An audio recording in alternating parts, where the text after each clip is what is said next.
예, 안녕하십니까. 자, 저희가 핵심 테마라고 해가지고 우리가 17개, 사실은 한 16개 정도 되는, 16개 정도 하고 싶었었는데요. 하나가 더 추가가 됐어요. 그래서 매번 우리가 4회 동안 하기 때문에 한 4개 정도씩 이렇게 해서 4회에 걸쳐서 우리 법학에서 꼭 필요한 개념들 이런 것들을 한번 정리해보는 시간 갖도록 하겠습니다. 시간은 뭐 잘 아시겠지만 하루에 3시간씩 이렇게 할 거니까 그렇게 부담이 안 될 거예요. 우리 지난번에 기본 이론을 통해서 법학에서 논의되는 기본적인 개념들에 대해서 우리가 살펴본 바가 있습니다. 이번 시간에 지금 어떻게 생각해 보게 되면 시즌을 앞두고 베이스 캠프 뭐 이런 정도로 생각하시면 되겠습니다. 그래서 기초 체력을 튼튼히 하고 기본적인 개념을 숙지하는 이런 시기로 이렇게 삼으시면 좋을 것 같습니다.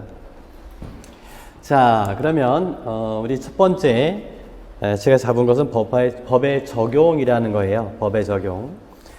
요 뒤에 나오는 요 부분은 우리 기본서 페이지입니다.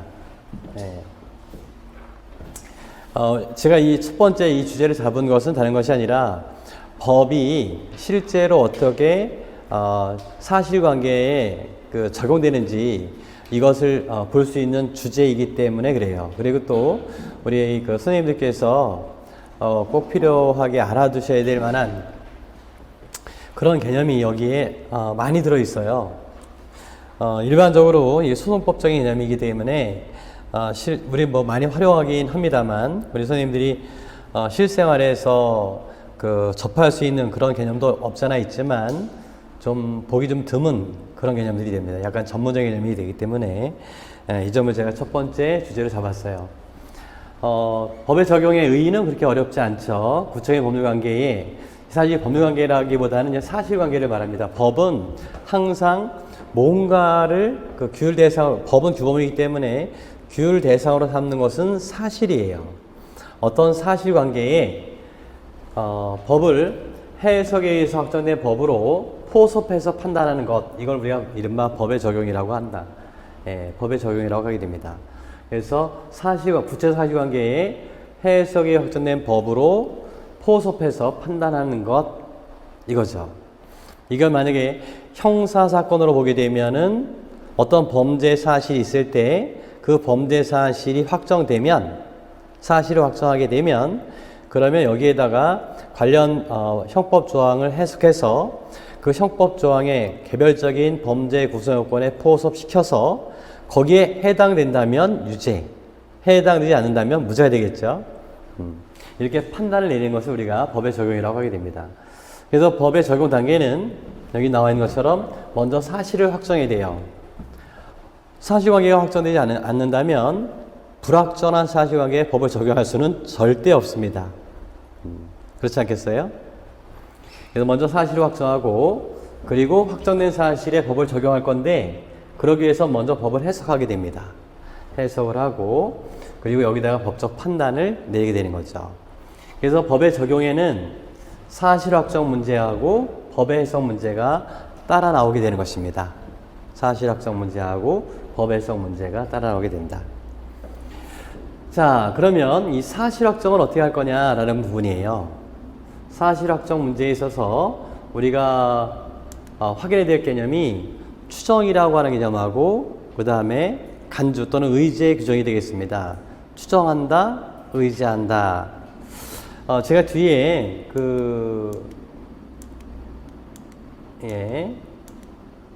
추정과 의지의 구조를 이렇게 제가 소개해놨는데 좀 이따 다시 한번 말씀드리겠습니다만은 기본적으로는 요 B라고 하는 것을 증명해야 되는 거예요. B라고 하는 것을 증명하기 위한 건데 이런 B라고 하는 것을 증명하기 위해서 직접적으로 B를 증명하기 위한 증거가 있으면 참 좋은데요. 이걸 증명하기가 어려운 경우가 있습니다. 그러면 전제사실을 증명하는 거예요. 그래서 전제사실을 증명을 통해서 B라고 하는 사실을, 요건을 또는 효과를 인정해 주는 거, 이런 구조입니다. 그래서 요 A라고 하는 전제사실을 A라고 하는 전제사실에 다시 전제사실이 되겠죠. C를 통해서 A를 증명하게 되면 A의 증명이 곧 B의 인정으로 이렇게 전환되는 경우로 우리가 추정과 의제라고 하게 됩니다. 다시 여기에는 차이가 좀 있는데요. 추정이라고 하는 개념은 말 그대로 명확하지 않은 사실을 일단 있는 것으로 인정해서 법률 효과를 인정해주는, 발생시키는 그런 사실 인정의 방법을 우리가 추정이라고 합니다. 즉 명확하지 않은 사실을 일단 있는 것으로 인정한다는 점에 포인트가 있는데요. 여기에는 물론 그렇게 인정하기 위해서는 당연히 요건이 필요하겠지만, 근거가 필요하겠지만, 자, A와 B 관계에서 지금 사실을 확정하기 위해서는 이 B라고 하는 사실이 과연 존재하느냐 문제라고요. 물론 이제 추정에는 다시 둘로 나눠지거든요. 여기 제가 뒤에서 다시 말씀드리도록 하겠습니다만은 이 추정되는 것이 사실이냐 아니면 권리냐에 따라서 사실의 추정이라고 하는 것과 권리의 추정이라는 것이 나눠지게 됩니다. 자, 그런데 이걸 직접 증명할 수 있는 증거가 있으면 참 좋은데 그것이 없기 때문에 전제 사실을 증명하는 거예요. 그래서 얘가 증명이 되면 B라는 사실을 인정해 주는 이런 구조입니다. 근데 여기에 A가 인정됐을 때 B를 인정하는 근거가 뭐냐, 여기에 대해서 이거에 따라서 추정의 방법에는 둘로 나눠지게 된다. 하나가 법률상 추정이고 또 하나가 사실상 추정이에요. 제가 우리 기본서에는 세부적으로 이렇게 소개하지 않았습니다만 이렇게 보시면 됩니다. 법률상 추정에는 법률에 근거한 법률에 추정 규정이 있는 거예요. 반면에 사실상 추정이라고 하는 것은 법률에 근거 규정이 없습니다. 그래서 이건 이른바 경험 법칙에 의해서 추정해 주는 거예요. 이 근거가 법률에 근거한 거냐? 그러면 법률상 추정이고, 아니면 경험 법칙에 의한 추정이냐? 그렇다면 이게 사실상 추정이라는 거예요. 근데 여기에 따라서 우리가 제가 이거를 왜 빼놨냐면은 기본서에서 빼놓은 이유는 뭐냐면 우리 시험 문제 검토해 보게 되면 이 법률상 추정과 의제를 구별하지 사실상 추정까지 구별하지는 않더라고요. 그래서 제가 이거 빼놨는데 이런 좀 심화하는 과정에서는 제가 그 말씀을 좀 드리고 싶다 이런 생각이 좀 들었어요. 지금이 사실 그 베이스 캠프이기 때문에 새로운 개념들도 좀 몇 가지 더 제가 추가해서 우리 기본 강의 시간에는 거기까지 좀 지나치다라고 하는 것을 제가 빼놨거든요. 그런 것들도 좀 더 더불어서 말씀드리도록 하겠습니다. 자, 이 차이점이 어떻게 나타나냐면 이 법률상 추정의 경우에는 반대 사실에 대한 증명을 해야 추정이 깨진다. 다시 말하면 이 A와 반대되는 사실을 증명을 해야 됩니다. A와 반대되는 사실, 즉 A를 증명해서 B라는 사실을 추정해 준 거 아니에요. 자, 이럴 경우에 반대 사실에 대한 증명을 해야만 이 추정이 깨진다고요. 복멸된다라고 하는데 이 추정이 복멸됩니다. 그래서 여기서의 포인트는 뭐냐면 증명입니다. 증명. 반면에 사실상 추정의 경우에는 반대 사실을 증명할 필요가 없어요. 뭘 통해서 추정이 복멸되느냐? 반증만 해도 이 추정이 깨집니다. 반증만 해도. 그럼 여기서 증명과 반증이 다른 거죠. 증명과 반증이 다른 겁니다. 이게 어떤 차이점이 있을까? 그렇다면 우리가 물론 우리 기본서에 소개해 놨어요. 이걸 우리가 알기 위해서는 본증과 반증이라는 것을 우리가 알아야 됩니다. 자, 요거는 좀 뒤에서 보도록 하겠고, 반면에 의제라고 하는 것은 역시 마찬가지죠. 의제라고 하는 것은 명확한 사실을 일단 있는 것으로 인정해서 법률 효과를 발생시키는 것은 추정과 같아요. 구조로 보게 되면 일단 A라는 사실을 증명하게 되면 B라는 사실이나 법적 효과를 인정해 주는데 어떻게 인정해 주느냐? 이 추정과 법률상 추정과 달리 법원의 판결을 통해서만 그 법률 효과를 복멸시킬 수 있어요. 전복시킬 수 있습니다. 즉 부정할 수 있다고요. 즉, 좀 전에는 법률상초의 경우에는 차이점이 이거거든요. 반대 사실을 증명하면 이 추정이 깨진다고요. 반면에 여기서는 반증이 성공하게 되면 이 추정이 깨진다고요. 그런데 의제 규정이나 그 다음에 간주 규정은 의제나 간주 같은 개념입니다. 간주 규정은 이 정도 가지고 안 됩니다. 법원이 그 판결을 통해서 의제된 법률 효과를 부정하는 판결을 내려야 그래야만 의제가 공멸돼요. 그 법적 효과가 변경됩니다. 이해만 하시죠? 오케이. 자, 이게 추정과 의제의 가장 큰 차이점이 된다. 불확실한 사실에 대해서 일단 인정하는 것은 같지만 그것을 어떤 방식으로 깰 거냐에 있어서 차이가 있다. 그래서 그 법적 효과가 거기에 차이가 있기 때문에 추정과 의제를 구별하게 되는 거예요. 추정과 간주를 구별하는 이유는 바로 여기에 있습니다. 자, 그럼 좀 더 볼까요? 우리가 어떤 사실이 우리가 증명을 요한 사실을 우리가 요증사실이라고 합니다. 그럼 이런 사실을 누군가가 주장을 하거든요. 사실을 정합니다. 아마 우리 선생님께서 학생들 지도하실 때 학생들 간에 다툼이 벌어졌다. 그러면 다툼의 당사자들이 있겠죠. 과연 그 사건의 실체가 뭐였는지를 우리가 먼저 확인해 봐야 되겠죠. 그러면 무슨 일이 있었는지 한번 얘기해 봐라. 이렇게 얘기하실 겁니다. 그러면은 예컨대 갑과 을이 다퉜다면 갑은 이렇게 해서 이렇게 사건이 정해진 것입니다. 반면에 을은 그게 아니고 뭐 이렇게 할 거란 말이죠.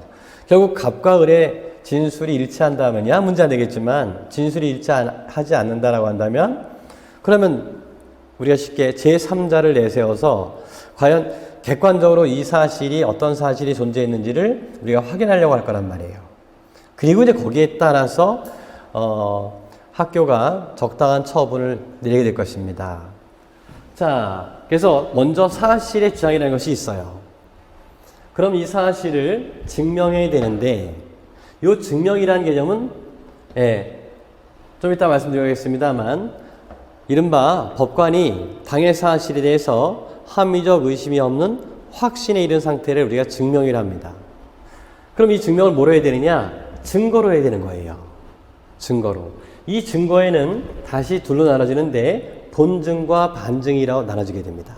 자, 요 내용을 한번 살펴볼까요? 이 증명이라고 하는 것은 합리적 의심이 없는 확신 상태.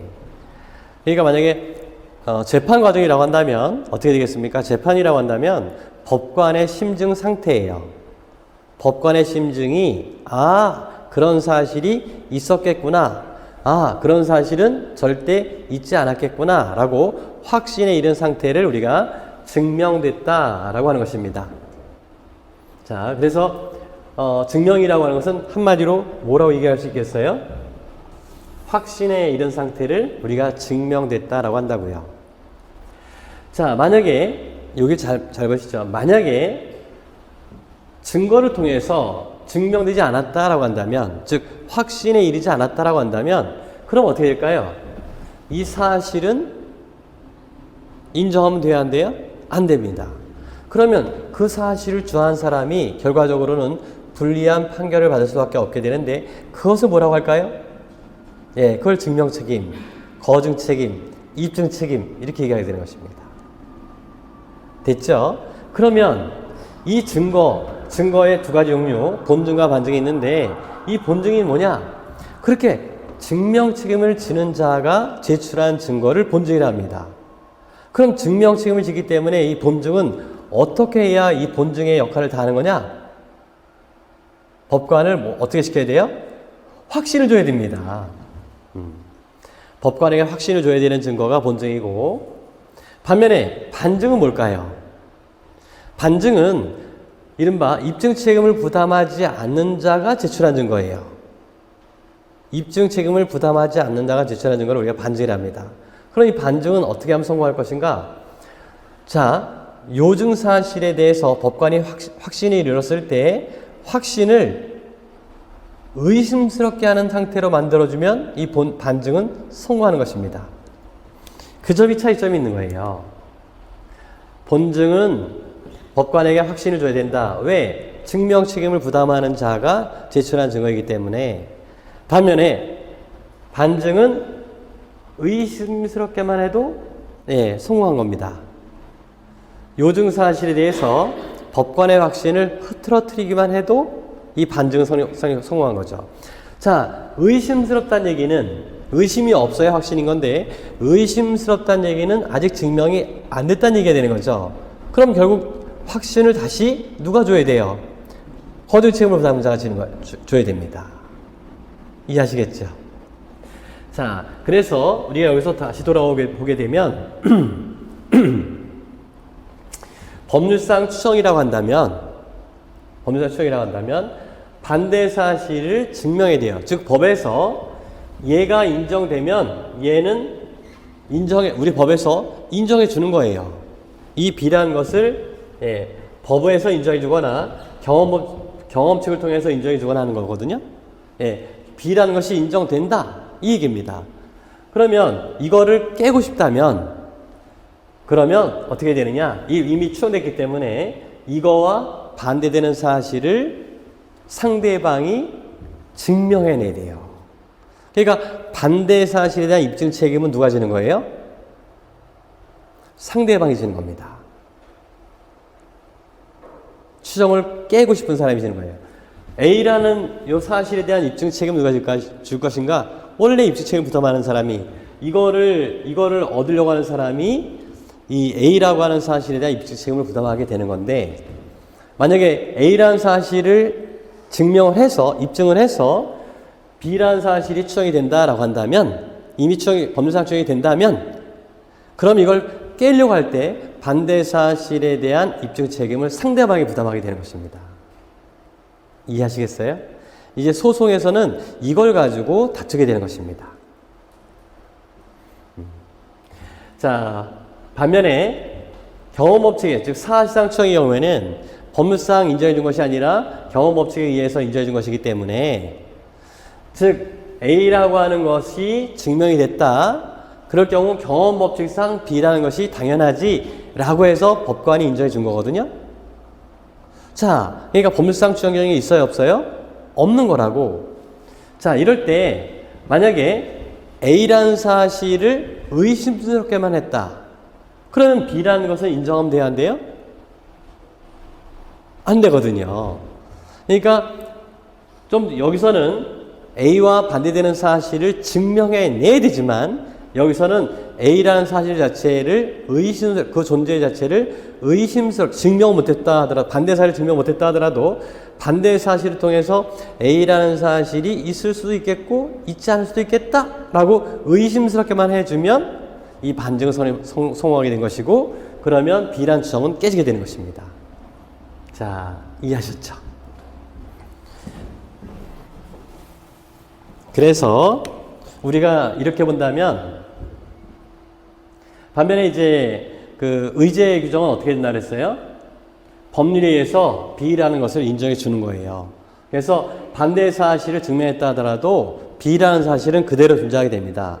그러니까 법원이 판결로서 B라고 하는 법적 효과를 부인해 버려야 돼요.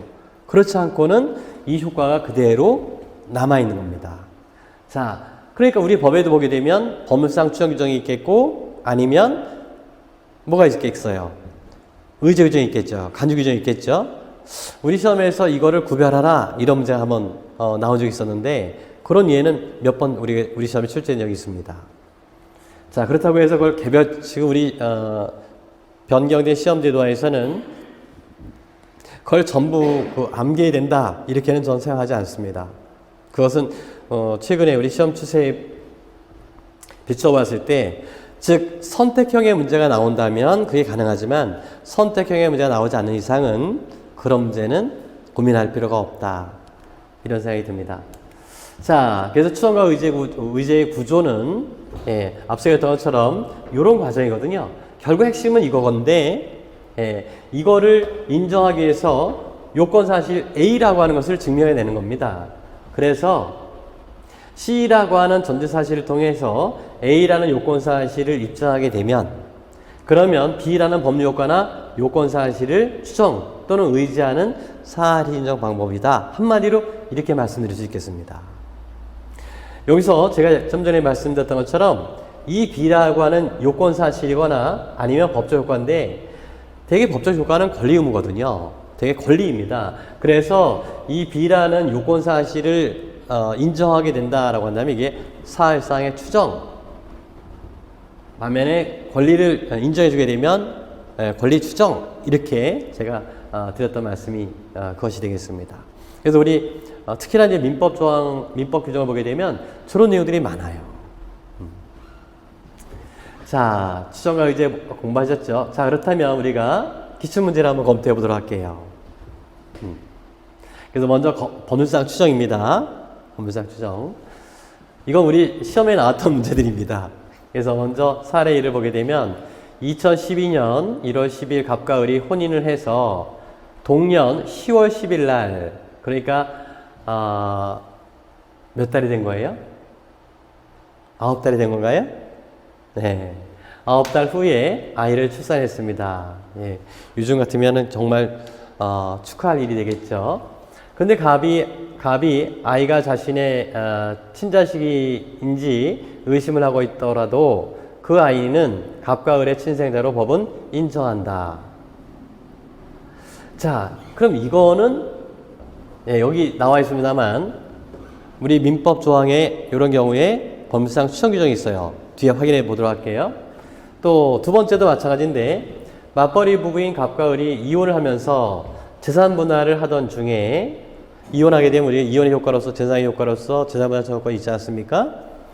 고가의 분재들이 많아서 그것을 두고 서로 자신의 기여도가 높아 자신의 소유 재산이라고 다투게 되었다. 이 경우 분재들은 갑과 을이 공동으로 소유하는 재산으로 법은 인정한다. 그래서 여기서 물어본 것이 얘가 의제냐 아니면 추정이냐라는 거예요. 법률상 추정이냐 이 얘기입니다.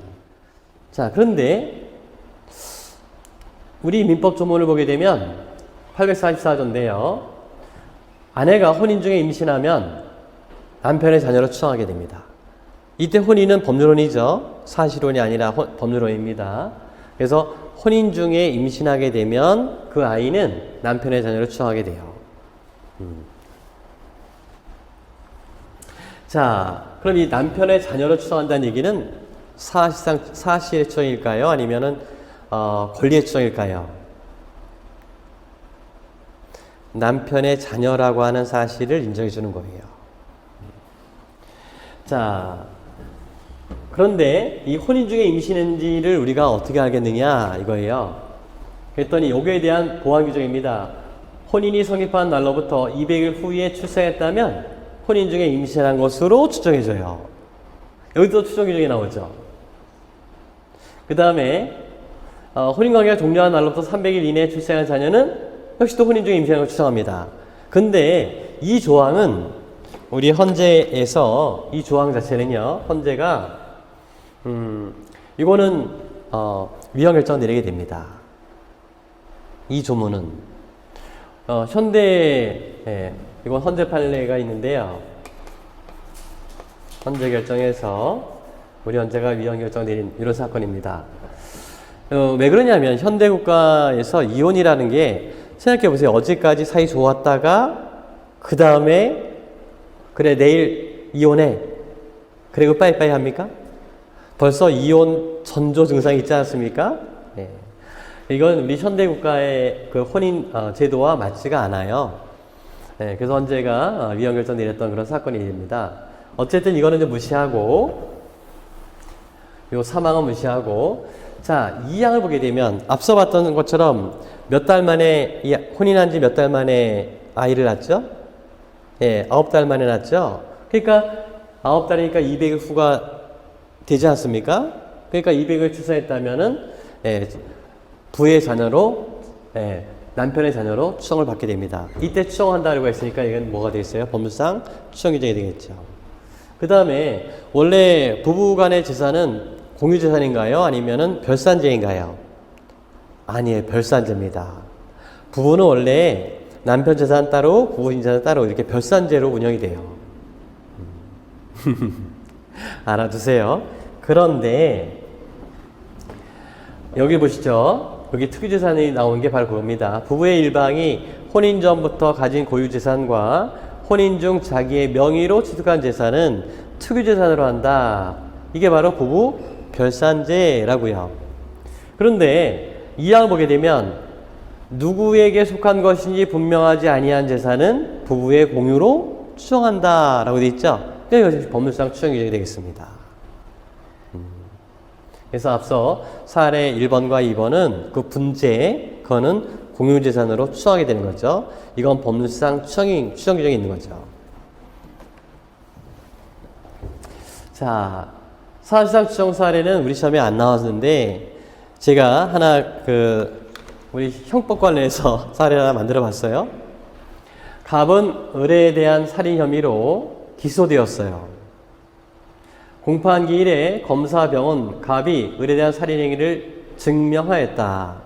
그럼 이게 어떤 얘기냐면 우리 지난번에 형법 공부했지만 범죄가 성립하기 위해서는 어떤 요건을 갖춰야 됩니까? 구속성, 효과적성, 유법성, 책임이죠. 그러니까 살인죄의 구속성 요건을 증명했다라는 얘기예요. 자, 이에 구성 요건 해당성을 요거를 증명했다 이거예요. 살인 행위니까 이게 증명이 됐어요. 그럼 부동 요건 해당성이 증명되면 그 다음에 위법성까지 증명해야 되느냐 이런 얘기예요. 구성 요건, 사람이 사람을 살해했어요. 그럴 경우에 그 살해행위가 위법한지 아닌지를 검사가 다시 증명해내야 되느냐 이인데 그럴 필요가 없습니다. 왜냐하면 구성요건 해당성이 인정된다면 위법성은 추정이 돼요. 근데 추정 규정이 우리 형사소송법에 없습니다. 이거는 사실상 추정이라고요. 이거는 사실상 추정이 됩니다.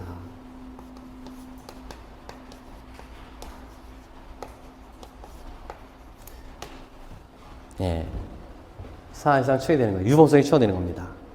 그러면 가만히 있으면 누가 가만히 있으면 피고가 가만히 있으면 피고인이 가만히 있으면 이거 우리가 전제로 해야 되는데 원래 형사소송에서 거증 책임, 입증 책임은 누가 부담하죠?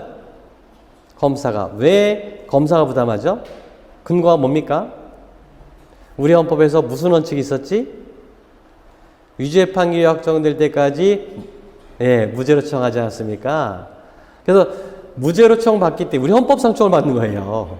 무죄로 처형받기 때문에 무죄임을 피고인이 입증할 필요가 없는 거야. 왜? 무죄로 우리 헌법이 추정해주고 있기 때문에. 그럼 이 추정을 깨야 되겠죠? 자, 이때 이 헌법상 추정이니까 이게 뭐가 되겠습니까? 법률상 추정이 되겠죠? 그럼 반대 사실, 무죄가 아니라 유죄라고 하는 것을 검사가 증명해야 되는 거예요. 이해하셨죠? 그래서 검사가 증명해야 되는데 뭘 증명해야 되느냐? 사실은 구성 해당성, 위법성, 책임을 다 증명해야 되는 거예요. 그런데 일반적으로 사람이 사람을 죽였다. 그럼 이걸 적법한 행위로 보겠느냐? 일반적으로는 그건 위법이지 라고 생각한단 말이에요. 사람들은요. 경험칙으로 봤을 때 그건 당연히 위법이지. 그래서 일반적으로 우리 형법 교수님들 어떻게 생각하느냐 하면 구성 요건 약성이 인정되면 증명을 했다면 위법성은 추정이 돼. 자, 어디 연기가 막 나옵니다. 산 너머에서 연기가 막 나와요. 그럼 우리는 어떤 생각을 합니까? 거기 불이 났구나 생각하죠. 그렇다 이런 얘기예요. 연기를 보면 불이 있겠구나라고 생각한단 말이지. 그것이 구성요건에 해당된다면 위법하다라고 생각한단 말이죠. 우리는 일단 위법하다. 자, 이럴 때 위법성이 추정이 되기 때문에 피고인의 입장에서 봤을 때는 이 위법성을 없애야 돼요. 위법성을 복멸시켜야 됩니다. 그것이 뭐예요? 갑은 정당방위를 주장하려고 한다 이거예요. 내가 사람을 죽인 건 맞아요. 그런데 판사님, 저 정당방위였습니다. 이렇게 주장하는 거예요. 자, 갑은 자신이가 정당방위였음을 어떤 방식으로 주장 입증해야 되느냐라는 얘기예요. 자, 잘 보세요. 지금 이 위법성까지 추정된 거죠. 사실상 추정된 거죠.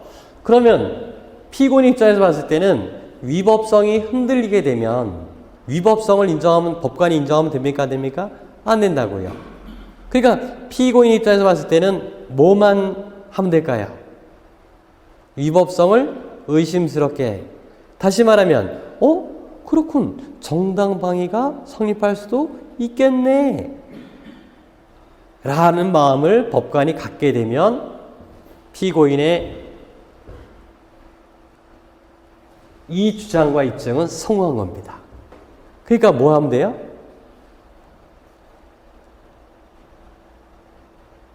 반증만 하면 되는 거예요. 그 얘기입니다. 그래서 이 위법성을 의심스럽게만 하면 위법성이 인정될 수 없으니까 그럼 피고인은 무죄 판결을 받을 겁니다. 그래서 피고인의 정당방위 주장과 그 정당방위 요건에 대한 입증을 하지 않고 정당방위가 성립할 수 있을 수 있겠구나라는 의심을 주게 되면 위법성 추정은 깨지게 되는 것이고, 그러면 검사가 어떻게 돼요? 에이씨 하면서 그거 정당방위 아니야. 그래서 정당방위에 해당하지 않음을 누가 입증해야 돼요? 검사가 입증해야 됩니다. 그런 거예요. 검사의 입증을 통해 갑의 살인죄에 대한 구속의 해당성이 인정되면 위법성은 추정된다. 이때 추정은 사실상 추정이에요. 법률규정이 없기 때문에. 따라서 갑은 위법성 조합 사유를 주장해서 위법성 추정을 깨야 합니다. 그런데 여기서 위법성 추정은 사실상 추정에 불과하므로 갑은 자신이가 정당방위였음을 주장해서 법관으로 하여금 정당방위가 성립할 수 있을 것이라는 의심이 들 정도의 반증을 하면 위법성 추정을 깰 수가 있게 됩니다. 이해하셨죠? 그래서 실제로 이렇게 재판이 진행되는 거예요. 실제로. 그러니까 그냥 뭐 법관이 아무거나 이렇게 막 하는 게 아니라 이러한 원칙에 따라서 여기 등장한 게 바로 무슨 개념이에요? 추정과 의제죠. 이 추정을 다시 법률상 추정과 사실상 추정을 나눠서 살펴볼 이유가 바로 여기에 있습니다. 실제로. 그러니까 우리 선생님들이 학생들이 지도하실 때, 자, 누가 피해자고 누가 가해자라고 했다면 어떻게 얘기하시겠어요? 나는 피해를 봤다. 갑은 피해를 봤다라고 하고 갑은 상대방이 을이라고 합니다. 그러면 자세히 보세요. 피해받은 사실을 증명해야 될까? 아니면 가해하지 않았다는 점을 증명해야 될까?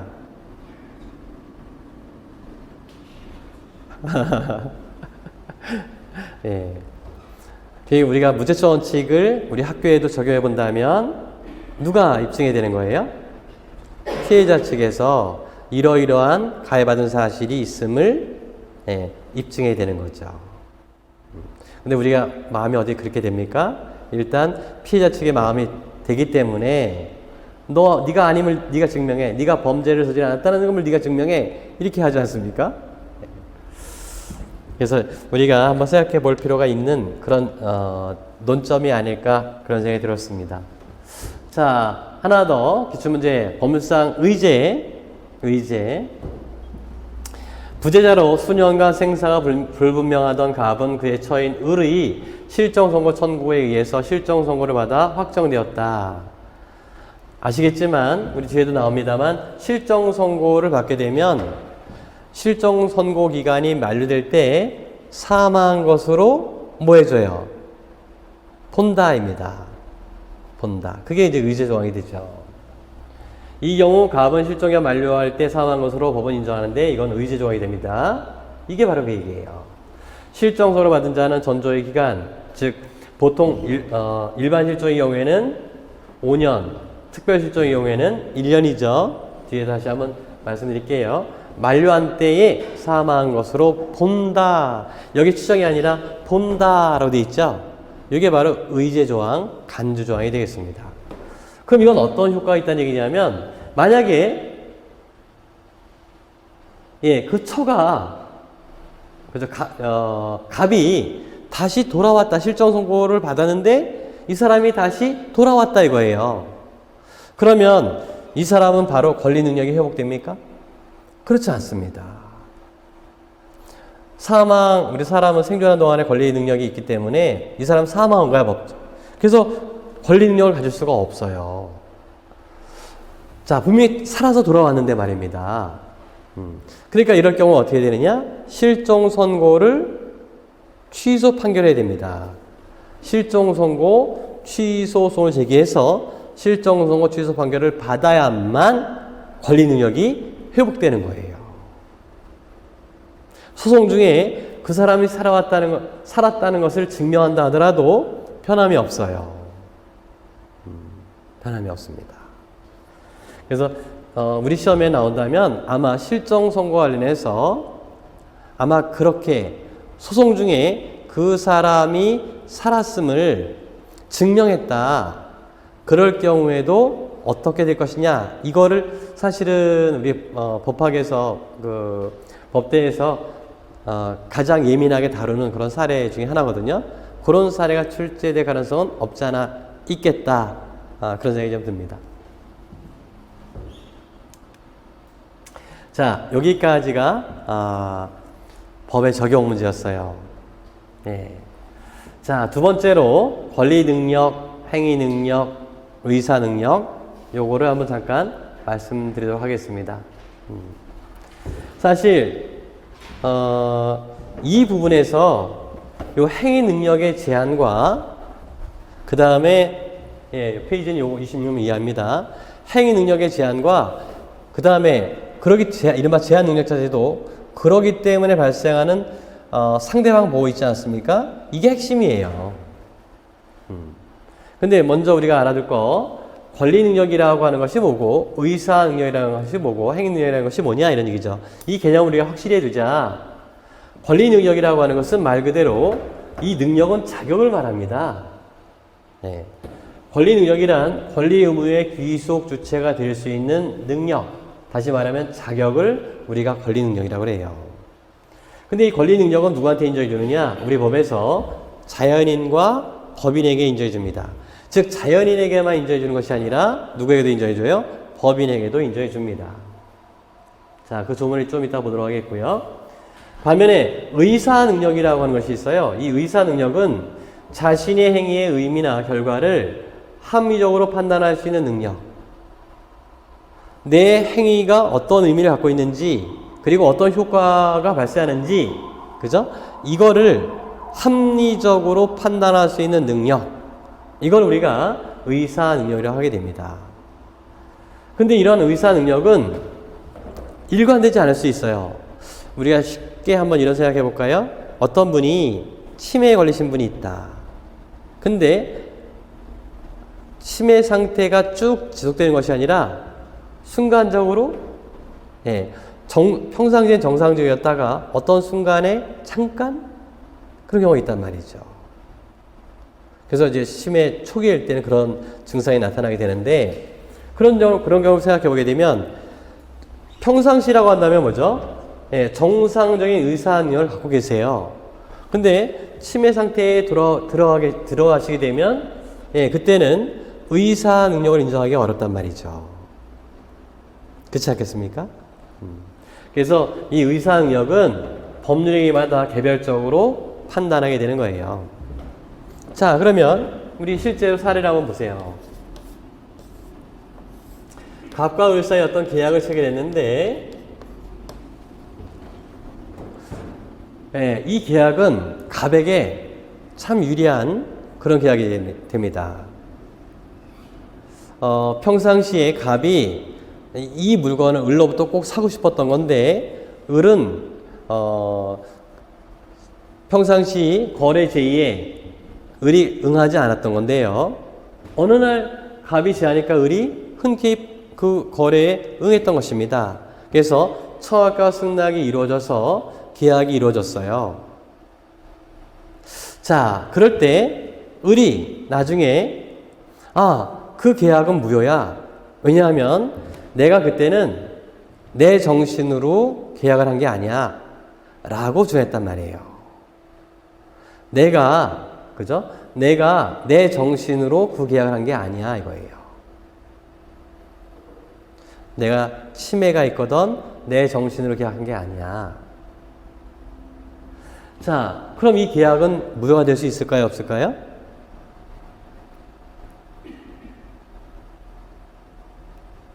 생각해 보세요.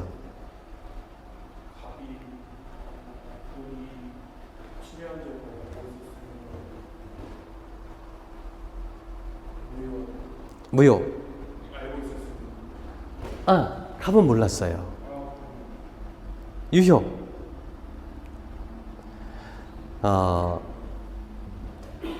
만약에 이 사건에서 을이 그 계약 체결 당시에 치매 상태에 있었다는 점을 입증하게 되면 정상적인 의사능력이 없는 거거든요. 그러면 이 계약은 무효예요. 왜냐하면 그 의사표시 자체, 그런 의사능력이 없는 상태였거든요. 우리가 계약은 갑의 의사표시와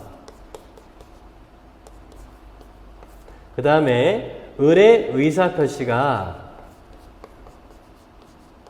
이렇게 합치돼서 성립하는 건데요. 근데 을의 의사표시가 얘가 무효가 되면 계약은 서로 대립되는 의사표시가 일치해야 성립하는 건데요. 얘가 무효가 되면 어떻게 되겠습니까? 그럼 계약은 둘 중에 하나가 없었기 때문에 성립하지가 않는 겁니다. 이 계약도 뭐가 돼요? 무효가 돼요. 물론 이제 이로 인해서 갑이 을에게 이미 넘겨줬던 금전이 있다면 그건 다시 돌려줘야 되겠죠. 왜냐하면 이것은 부당이득이 될 테니까. 이런 차후의 법적 효과는 발생하게 되겠지만 그러나 이 계약 자체는 무효가 될 수 있습니다. 자, 여기서 문제가 생기는 거예요. 그러면 과연 이 계약을 체결했는데 이 계약 체결 당시에 이 사람이 정상적인 의사능력이 있었느냐? 이거를 거래 상대방이 그때마다 계약 체결할 때마다 확인해야 되지 않겠습니까? 그게 상당히 번거로운 거 아니에요. 거래가 빈번한 현대사회에서는 매우 불편하고, 그죠? 거래의 그 신속성에 적응할 수가 없지 않았습니까? 그래서 만들어 놓은 개념이 행위능력 개념이에요. 그래서 단독으로 유효한 법률행위를 할 수 있는 능력을 우리가 행위능력이라고 하게 되는데, 이거는 요 의사능력을 객관화한 개념이에요.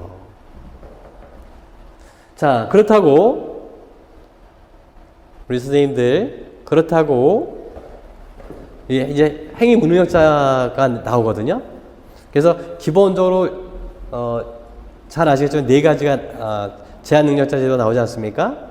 그러면 거기에 해당되는 분 아니면 이 계약은 언제나 유효하냐? 그렇지 않다는 거예요.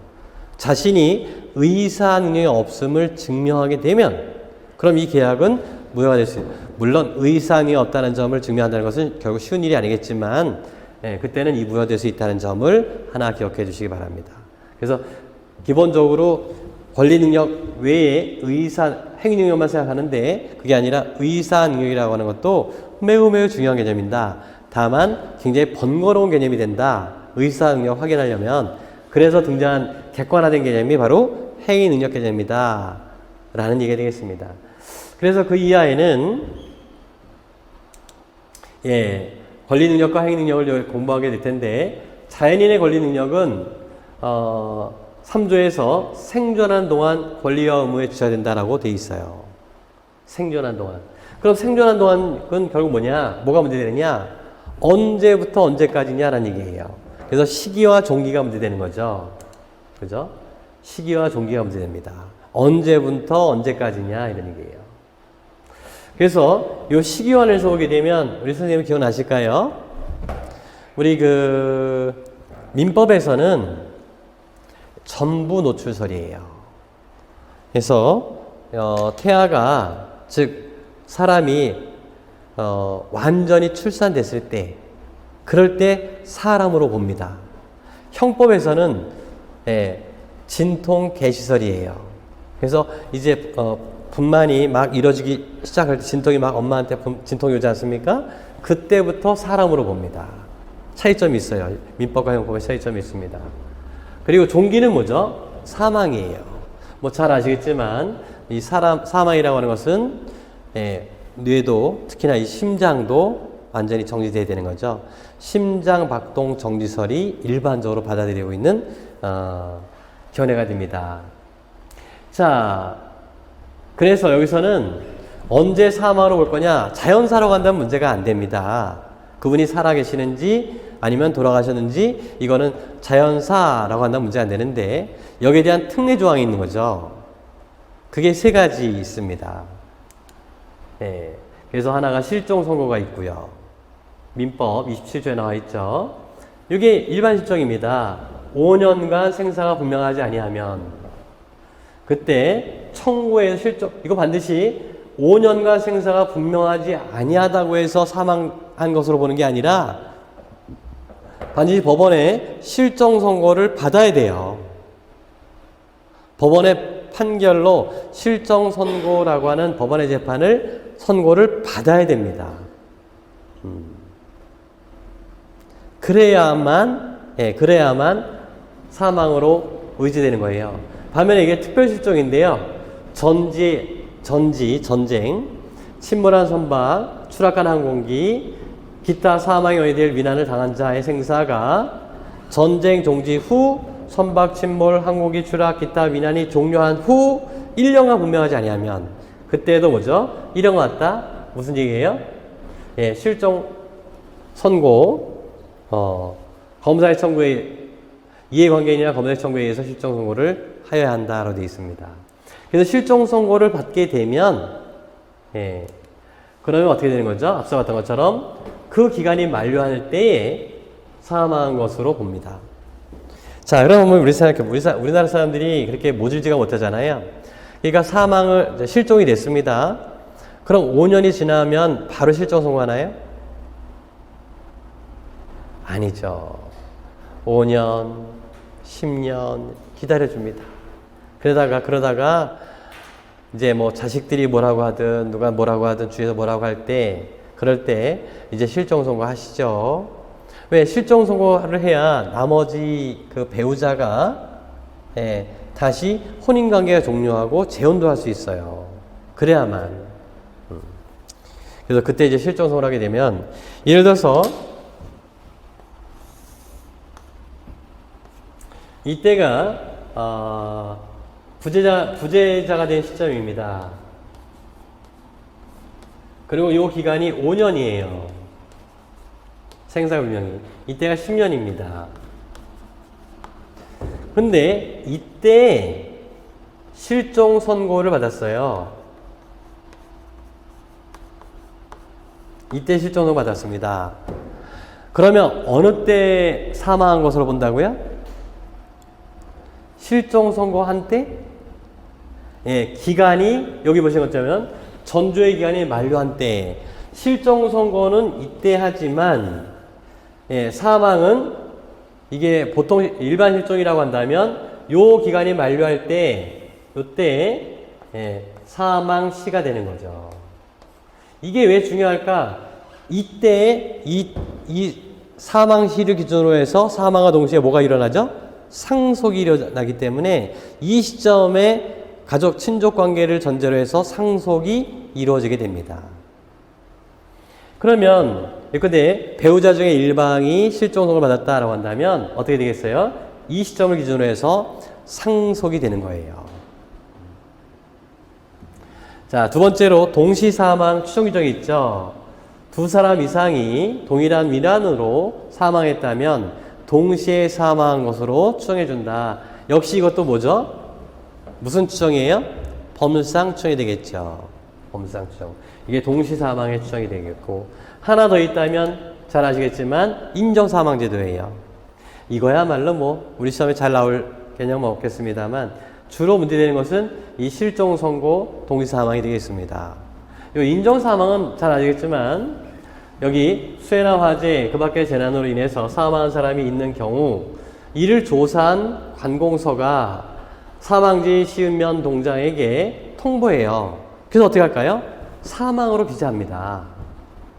그러면 이게 인정 사망이 되는 거죠. 만약에 이거는 이제 누가 하는 거냐면 관공서에서 사망으로 인정해 준 거죠.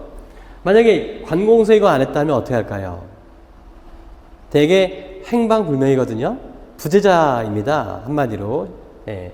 그래서 이럴 때 다시 인정 사망을 받지 못했다면 어떻게 할까요? 실종 선고를 받아야 됩니다. 그래서 이거가 이제 우리 시험에 나올 가능성은 제가 보기엔 적을 것 같고요.